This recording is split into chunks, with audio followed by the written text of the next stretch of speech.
More than 4,500 episodes of her show. Her message was always, you can. You can do, and you can be, and you can grow, and it can be better. And she was living proof.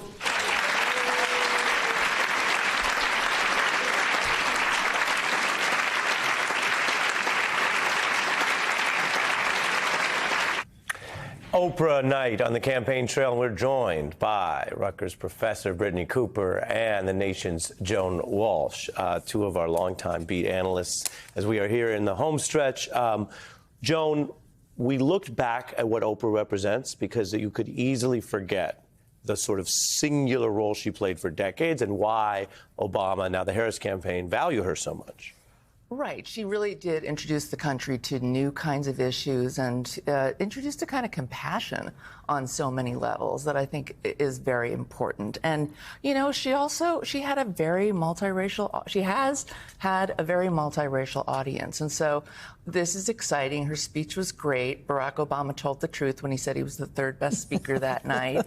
And, you know, I'm very excited. I will be on at 8.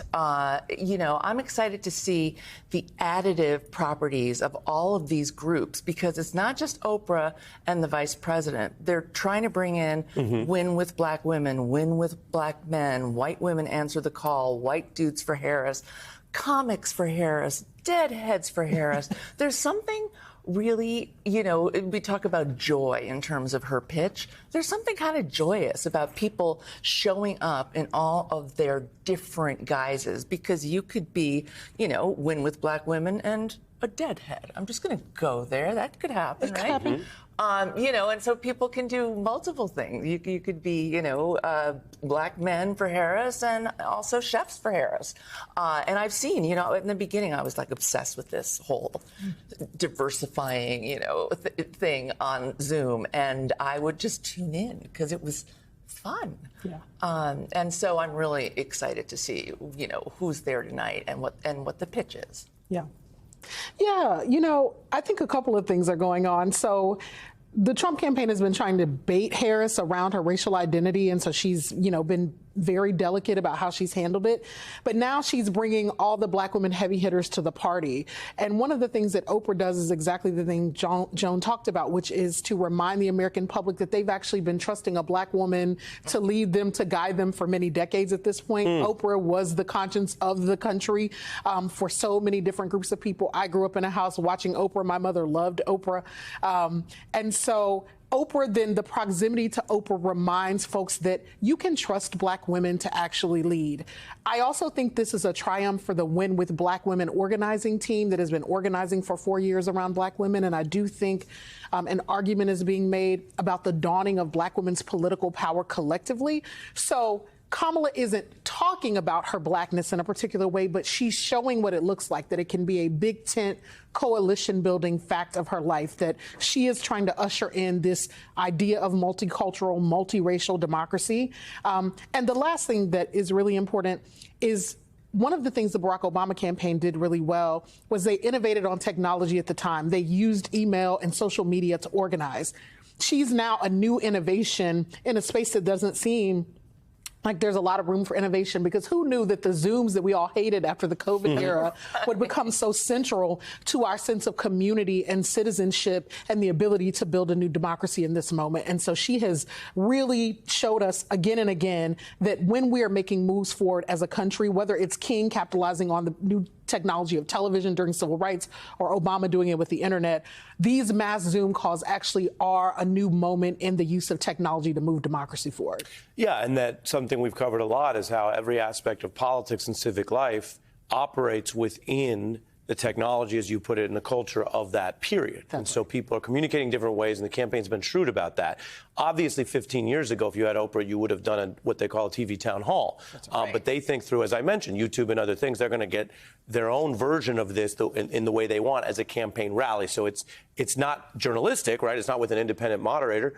It's just a rally that they're self-broadcasting, and then other people can cover it or not. That's a decision.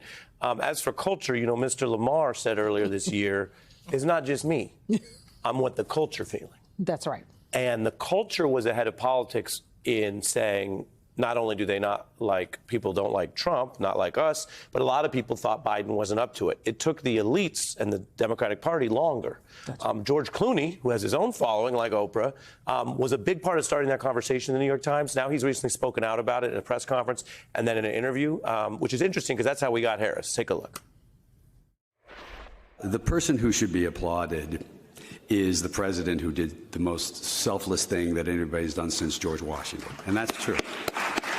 And so all the machinations that got us there, that's all. None of that's going to be remembered. In July, you wrote an op-ed in the New York Times that going to get right into that. It had an enormous impact on the presidential election.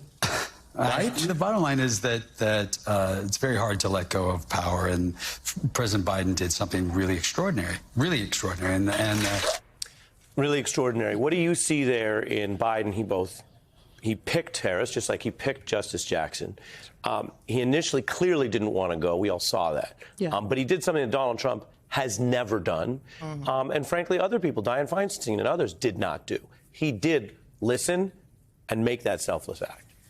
You know, Biden has his moments. I mean, I have my quibbles with the man. Let us not forget Anita Hill. So I sort of think he owes black women something. And I think that he is making good on that promise.